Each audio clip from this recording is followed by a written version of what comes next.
The other thing that I would really suggest, if you're in that 8 to 12 year period of your life, don't stop somebody from experimenting, right? Like I know from the agency side, we are so risk adverse when it comes to hours being used. Like every hour that we haven't billed is an hour we're not making money.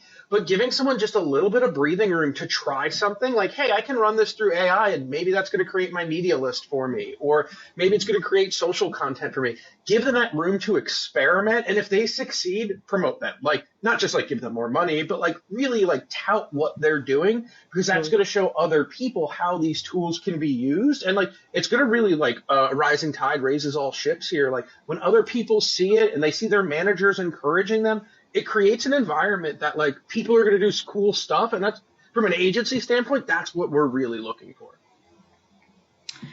That is really good advice. I agree. This mid-level management, like the roles have built sort of muscle memory around certain ways of doing work that predate AI. Of course they do.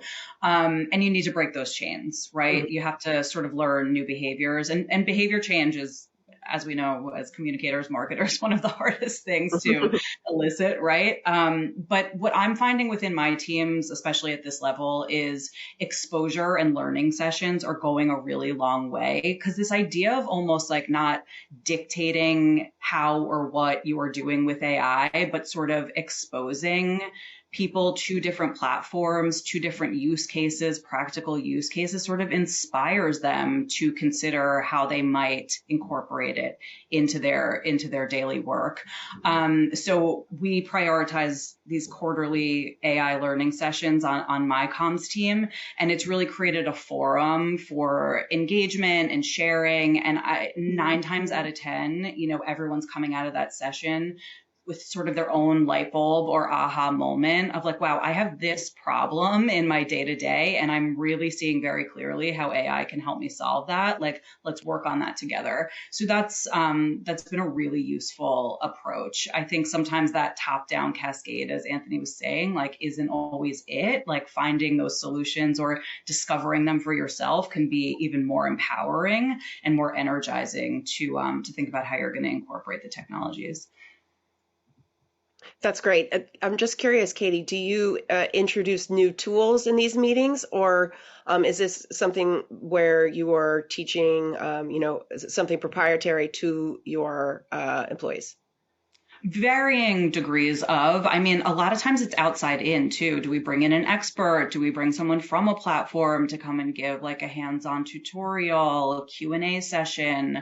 It's taken a few different forms. And to your point, we've also done sessions where we're just sort of hands-on, sort of interacting with our own proprietary LLMs and tools that we use internally at Samsung. So any number of those things, I think, can work really well to inspire different use cases.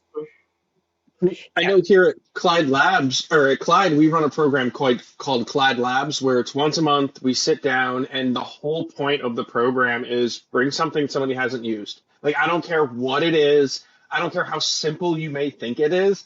Bring it to the group and like, let's just share it. And we basically spend the afternoon playing with whatever's out there. And like that inspiration is really cool to see. And then we had a small group get into that first, and like they did some cool stuff, and now we see other people in the company being like, well, can I participate in that? Can I be part of that program? Because they see the fun stuff that's coming out of it.